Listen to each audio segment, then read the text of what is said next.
Right, good afternoon. This is what we're going to be making today, this beautiful Vienna loaf. So come with me and I'll show you how to do it. Right, let's get cooking.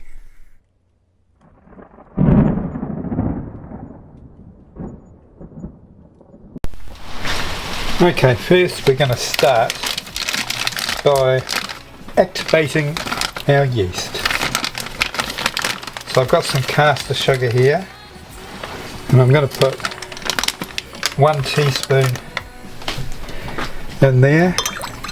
We're just going to dissolve that. I've gotten into the habit of doing this before I start, just in case I get a bad batch of yeast. This way I know that it's all going to be okay. So that's all nicely dissolved. Just rinse that spoon and dry it off. And now I'm going to put my yeast in. Now the yeast I'm using at the moment is a bread maker's yeast. It has yeast and other bread improvers. The advantage of this is that the loaf that I make will stay fresh for 3 or 4 days. And that's always a good thing. So I'm going to have 3 teaspoons there, and we're going to give that a good mix up too. I'm going to leave this for about 5 to 10 minutes. As soon as it starts foaming, then we can start using it. Right, well, as you can see, that's got a nice foam on it now. So I'll just stir that in. We don't want to lose too much of that when we transfer it. Now I'm going to use my bread maker to do the first initial combination of ingredients. So we're going to pour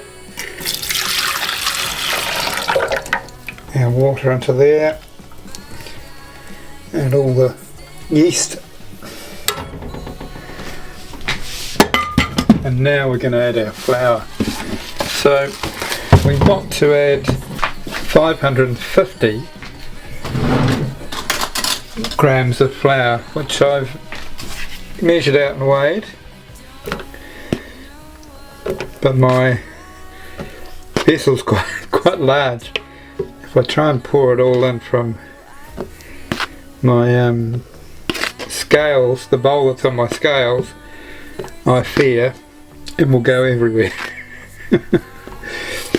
And whilst, if I was making a video for comedic effect, I might go ahead and do that. I'm actually more interested in making the bread, so I'm going to play it safe here.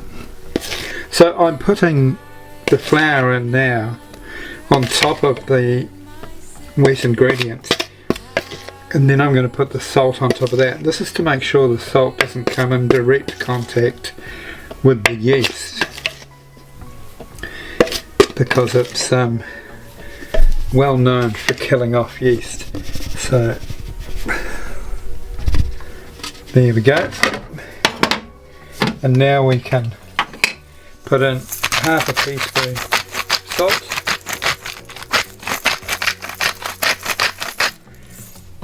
and now we'll pop that into our bread maker. It's going to combine the ingredients for 30 minutes. If you've got a stand mixer on its lowest speed, you'll want to do it for about 12 minutes with a dough hook. And if you're doing it by hand, around about the same time, 10 to 12 minutes. But you'll be able to tell as you're stretching the dough, as soon as it becomes very elastic and doesn't break when you stretch it, then it's ready. So let's pop this in the bread maker, and we'll come back and turn it out onto the board afterwards. Right, I've very lightly floured this board, and I've also put some oil in this bowl here. What I'm going to do is get our dough out of the bread maker bin, and there we have it. Bit sticky, but that's alright.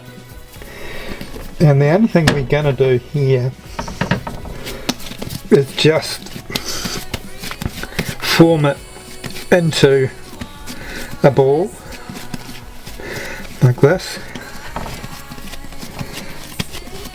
and then we'll put it in here, we'll cover it, and we'll leave it for an hour to double in size. Okay, and we'll come back in an hour's time.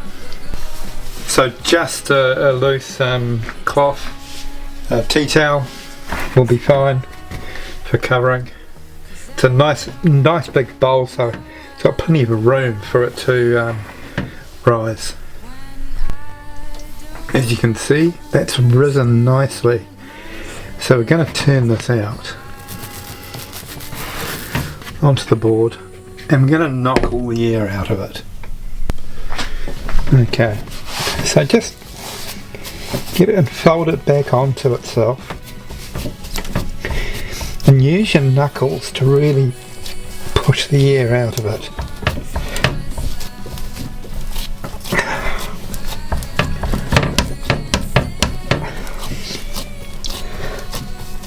So this is called knocking back, it's not kneading as such.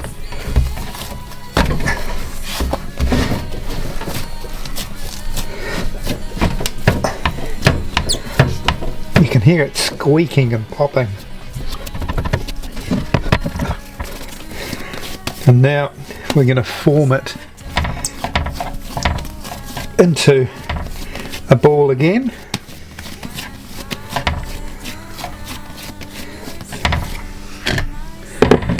We're going to put it back into our bowl. I don't know if you can see that or not. That's better. And there, like that. And then we'll cover it. And this time just for 40 minutes till it doubles in size. Right, let's get this out and knock it back again.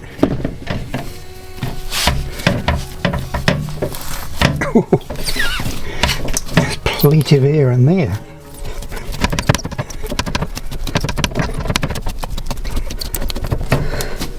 Still squeaking, squeaking and carrying on here.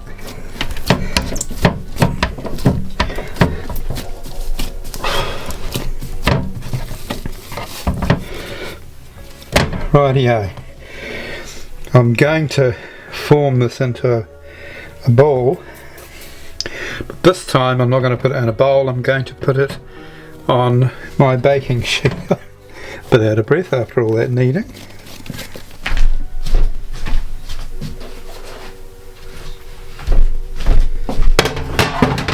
And here's our baking tray. Now I'm going to stretch this because I want to make a Vienna loaf. So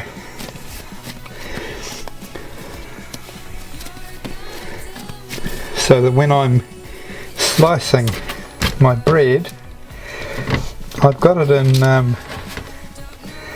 a size that's going to work well for my toaster.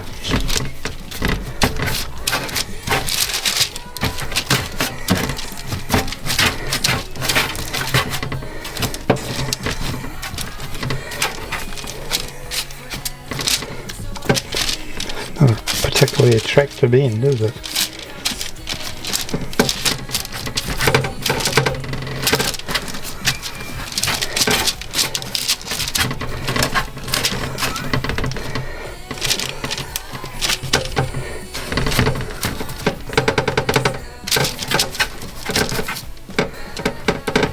Here we are. We will leave that for another 40 minutes or until it's getting to the shape that we want it. Okay, this is looking a wee bit rustic. I haven't formed it very well at the end here, but that's okay. I'm now going to put my oven on. It shouldn't take too long. We're going to have it at 180 degrees, and we put it roughly in the middle of the oven for about 30 minutes. So what we're going to do first though is just score it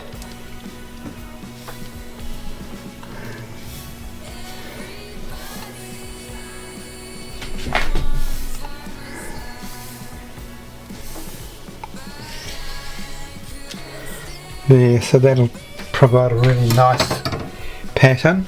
And what we can do also is get some unsweetened almond milk and brush the top very lightly. We don't want to squash it, and that should give it a nice brown glow. Also, what we'll be doing before I put it in the oven, show you a wee secret. I've got a little baking tray here. I'm going to just half fill that with water and put it right in the bottom of the oven.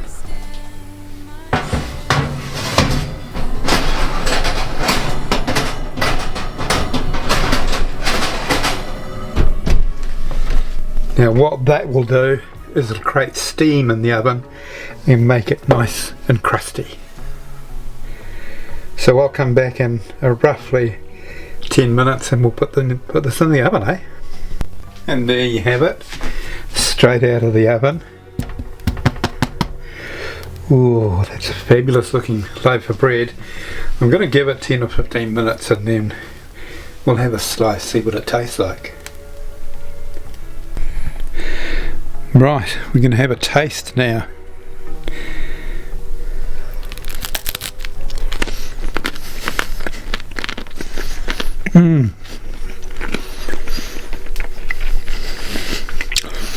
That's so beautiful.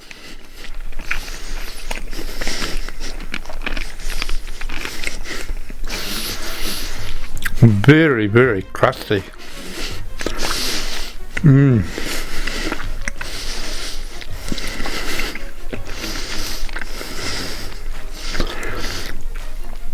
Well, thank you very much for watching this, and I hope you make this bread because it's so delicious.